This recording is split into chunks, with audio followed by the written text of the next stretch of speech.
Mengawali tahun 2018, catatan kasus pelecehan seksual di Indonesia terus bertambah. Mulai dari pelecehan seksual di jalan, rumah sakit, hingga taksi online. Wanita masih menjadi target utama tindak bejat ini. Menghadapi kondisi ini, tak ada salahnya jika wanita mulai mempersiapkan langkah preventif.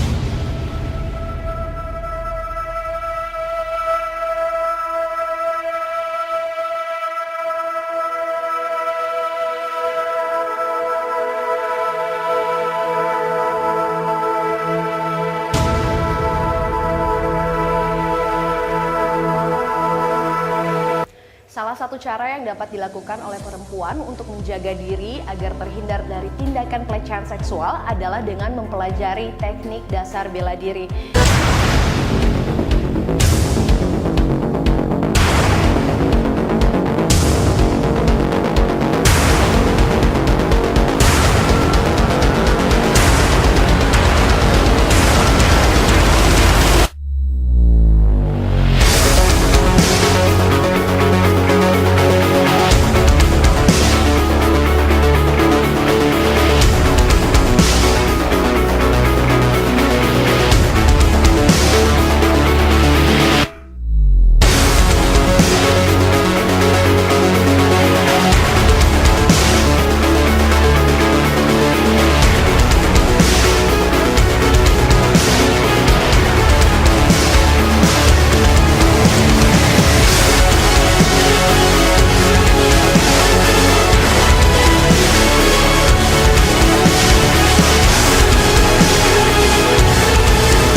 Jangan lupa untuk klik like dan subscribe, serta klik tombol lonceng di sampingnya.